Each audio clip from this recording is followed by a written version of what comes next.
Yo, what's happening, Raider Nation? It's your boy Soto here. You know what it is. Raiders versus the world. Talk about a team that the world loves to hate, your Las Vegas Raiders. So we're kind of still feeling the hangover from the beatdown that we took from the Chargers Monday night. And we'll break down some film another day. The big story right now is Tom Brady in the booth. It seems like old Tom Terrific, old Tommy Touchdown, is feeling what it's like to be a Raider. He doesn't have that protection of the Patriot way or, taking the Bucks to the Super Bowl or anything like that.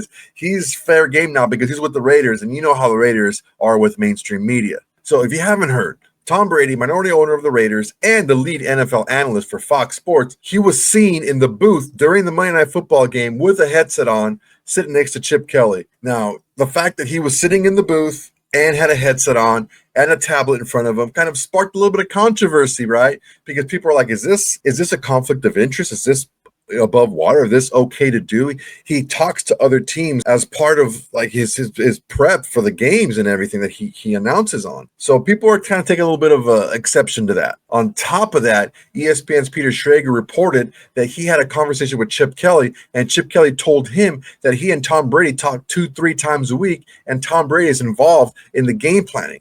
This is a little bit more than just an ownership relationship here. If Tom Brady has that type of access to the offensive coordinator and he's sitting in the booth and he has a tablet and he has a headset, it's a little bit more than just a passive owner. Now, the Chatty Cathy's over at Get Up had something to say about it. Let's hear what they had to say. Social media was a Twitter with Tom Brady, part owner of the Raiders, in the booth with the headsets on.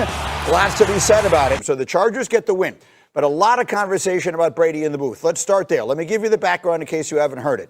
The Raiders offensive coordinator Chip Kelly told ESPN that he speaks with Brady 2 to 3 times a week, going through film and the game plan for the next game. Pete Carroll was asked about that after the game. Here's what he said. That's not accurate. We have conversations. I talk to Tom. Chip talks to Tom regularly. I mean, we have a tremendous asset. And so, and we all get along well and we respect each other. And so we just talk, about life and football and whatever it comes. And he has great insight. So we're lucky to have him as an owner. Social media loses its collective mind, conflict of interest. We all understand how these conversations go. What can you tell us, Dan, about what the rules are? Well, I mean, first of all, like if he's part owner of the team, like, right. If he wants to talk to the coaches, like that it was made clear when he bought whatever percentage of the team, 10% of the team, that he was going to be involved in the operations of the team. So that's not a surprise. The issue, of course, that people are raising is he's also the lead, broadcaster on Fox's Sunday games. Right. And in that capacity, he gets to go to production meetings, which are, behind the scenes, off the record conversations with coaches and players ahead of the game to help the broadcast crew know what's going on during the game. And he gets to go to practices. Now, the league put some rules in last year that because of his association with the Raiders, he couldn't do a normal schedule that a broadcaster would do. But even this year, they've relaxed some of those rules. So it doesn't feel like, even though there are people around the league that complain about this, it doesn't feel like the league's interested in doing anything about it, resolving that conflict of interest issue. He's also way overdressed for the coaching. like that's the other thing, right? Like he looks out of place up there. My understanding is that he attends those meetings with the coaches during the week virtually, meaning he's not actually in the building and he doesn't attend the practices. So there are some rules that remain in place for him. His first year, he wasn't allowed to speak to them at all. So there's that. Let's dive into whether this really is a thing or not. Like we live in a world now where we make everything into such a big deal. You do games every single week. How much information do you get, would you say you get from those conversations that if you wanted to be clear, you never would do this, but if you wanted to use them for the benefit of another team, how much of it could you actually? It's such a tough question because it's so different depending upon the coach. But in those meetings, you are fully discussing what the team is going on that week, specific to a single game. So you may get into what players are available for the game that given Sunday. You may get into a little bit of what your philosophy is going into that game. So you do get a lot of information that if you went out and just spread it out, it would be very difficult for those teams. That's why those meetings are very different than when a head coach stands up at a podium and answers questions from a reporter. That is a more relaxed setting that you can let your guard down some. But at the same time, most head coaches, when they walk into that meeting, they still understand you're a part of the media, and they're not going to tell you their entire game. Let me. I totally, and we're not saying Brady would do this either, right? Yes. We're not trying to accuse you. It's a bad look. And it's awkward for coaches, and it's not just the coaches. They talk to players, and players aren't always as guarded, especially with other players. Like, you're sitting around talking ball. It's all of those things, and it's okay. It's a little bit okay now because the Raiders aren't very good yet, right? Pete Carroll's just getting there. They're trying to get it. Let's say they start leading the AFC West, and they start becoming the number one, and he's calling their games.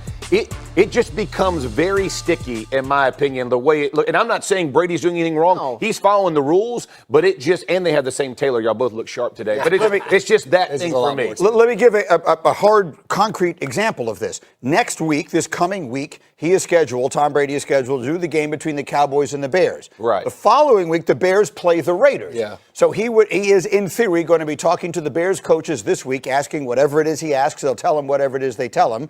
And then the following week, they're playing the team of which he is the part owner. That's why people, I think, are making a big deal of this. Yeah, and I don't think it matters whether there's, I understand what J-Mac was saying, that there's not a lot of information and coaches are guarded, but sometimes the players aren't as guarded. I don't think it matters whether they're guarded or not. The thing is, you do not want the perception, the opportunity for any impropriety. And if you are going to take this risk, I would think that you would take this risk because the benefit was so great. In that case, it doesn't seem to line up necessarily that he's either such a great owner that he can't walk away from that, or such a great broadcaster that he has to also be an owner, or they just let him show up and talk and do the games. I would be upset or uncomfortable if I were a player on it. I think that's the key point. You went to journalism school. Yeah. They taught about avoid the appearance of impropriety. Right. Even if you are fundamentally ethical, if someone on the outside can look and say, well, that doesn't make sense, he shouldn't be doing that in that role and also that role, that offers the possibility for an abuse of one or the other. So I'm surprised, honestly, that the NFL hasn't been more concerned about this. You do hear it again from other teams, from coaches of other teams. Is this all right? We'll have to wait and see. It's not what we anticipated talking about this morning, but it clearly is the thing that everyone on social media was grasping onto. Just like I said, these little chatty Cathy sewing circles. There's something that really gets to me about guys that are like, this appearance looks bad. Tom Brady's not breaking any rules. And the NFL said so. The NFL said that there's no rule prohibiting an owner from being in a coach's box, from having a headset, from having a tablet in front of him. And he's well within his capacity as an owner to be where he was. Period. He's not breaking any rules. He's not breaking any laws as far as journalistic or anything like that. If you want to talk about appearances, that's all about perspective, okay? If you want to say that something is fishy or something looks bad or anything, you can say whatever you want to say because it's all about opinion. Okay, you're making it up in your head. Oh, this is going to be a bad thing, or that's going to be a bad thing because I look at it that way. Jeff Saturday, shut up, dude. Dominic Foxworth, shut up. Just stop. Just stop right now. Okay, I don't feel comfortable in this and that. Okay, great. You know what? Chicago Bears, do everyone a huge favor. Don't let anyone talk to Tom Brady. How about that? Easy, right? Easy peasy. Look, Marcus Spears was just banging on the Raiders, but Dominic Fox just did it right now. Marcus Spears said, it's abhorrent. How can he do this? How can he be in the booth and this and that, blah, blah, blah. Dude, stop. You think the NFL wants to give the Raiders a break? No. It's just ridiculous. I think it's just foolishness. It's nonsense. And these guys are sitting on their high horse over here, knowing that the penalty if Tom Brady does do something would be severe. Tom Brady has $37.5 million a year from Fox. Okay, he's going to jeopardize that for what? What is he actually going to learn? You know, the coaches aren't going to tell him. Even a player is not stupid enough to give a game plan up to somebody who owns the other team that they're going to. This is just ridiculous. This is just nonsense. It's just manufactured nonsense. Welcome to the Raiders, Tom Brady, because this is what it's like when you're a Raider. You're telling me that Tom Brady, with some just nonsense, conversational stuff he's going to pick up that may or may not even help the Raiders, he's going to jeopardize $37.5 million a year as a broadcaster, and his 10% ownership or whatever he has ownership of the Raiders, he's going to jeopardize that for one game in week 3 or week 4. Come on, man. This is getting ridiculous here. Let's just move on from this. Let's hear what our good buddy Mike Florio, what he has to say. He hasn't been able to go to many Raiders games because he works on the days that the Raiders play. And he's yet to work a Raiders game. But he worked a Raiders game last night, and I don't know which job is the side hustle. Is the Fox gig the side hustle of being the Raiders minority owner? Or is the Raiders minority owner the side hustle to working for Fox? He's getting $37.5 million from the Murdochs to call games. But last night, he was in the booth. He was in his suit. He had the headset on. He looked uncomfortable. It looks like they were telling him through the headset that he's being investigated by Pablo Torre. That's how uncomfortable he looked in that moment. Like, why are they on me? Like, is there a way I can disappear? Can I sit back and sit low? It's always funny to watch the demeanor of the guys who know they're on TV. And watch, he notices that he's on, and he's like, oh shit, sorry, but Devin, I mean, watch the moment he notices he's on the monitor. It's like, man, okay, here I am, I'm working. Oh man. So I've been one of the only ones that says this. I've noticed that others have said it in the aftermath of last night, and Miles Simmons made the best point last year when this all got started. Because I would submit to anyone, and let's strip away who it is. No broadcaster should be an owner. No owner should be a broadcaster. There should be a firewall there that is impenetrable and it's non-negotiable. If you own a team, you're not going to work as a broadcaster for all teams. If you're a broadcaster, you're not going to be allowed to own a team. And what Miles said last year is, it's impossible. Like Tom Brady, it's a given. And correct me if I'm wrong. Tom Brady wants to be the absolute best at everything he does. Absolute best at everything he does. How can you be the absolute best broadcaster and the absolute best owner of a team? It's impossible. They put restrictions on your ability to be the best broadcaster you can be because of the fact that you own a team. And you can't be the best owner of a team because you can only go to games that are played not on Sundays.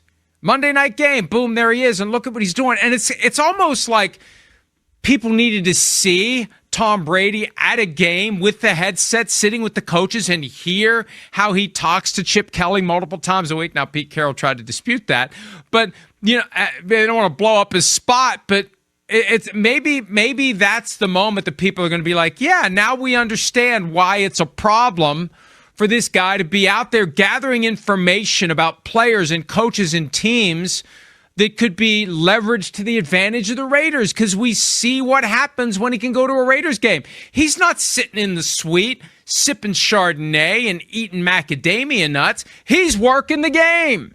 Here's the thing. It's openly done. That's what's so weird about it.